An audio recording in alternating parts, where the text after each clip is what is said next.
Dans cette vidéo, on va parler des soins pour les travailleurs transfrontaliers. Les parcours des soins diffèrent d'un côté et l'autre de la frontière. Pour pouvoir vous faire soigner, aller au docteur des deux côtés de la frontière, vous devrez demander au sein de l'assurance maladie de votre endroit de travail les documents S1 qu'il faudra montrer à l'assurance maladie sécurité sociale de votre endroit de résidence. Si vous résidez en Euskadi ou en Navarre et vous voulez vous faire soigner, il faut se rapprocher de votre maison santé rattachée à votre endroit de résidence.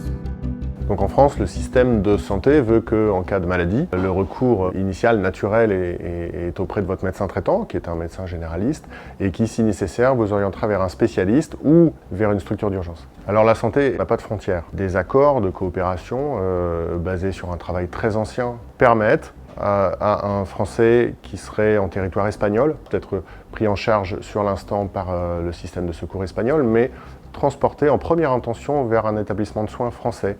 Et la réciproque est aussi valable. Si vous êtes français en territoire espagnol, mais accueilli dans un établissement de soins espagnol, des accords transfrontaliers permettent un transfert en fait immédiat entre établissements de soins espagnols et français sans besoin d'accord préalable.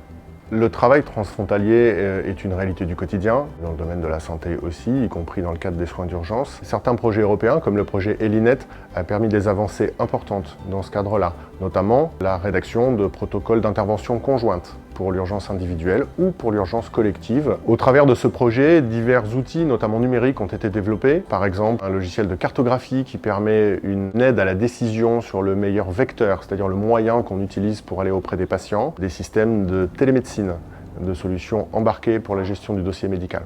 L'ensemble des données sont partagées entre les trois territoires que sont le Pays basque espagnol, la Navarre et le sud de la région Nouvelle-Aquitaine. Et ça, ce sont vraiment des avantages au bénéfice des patients.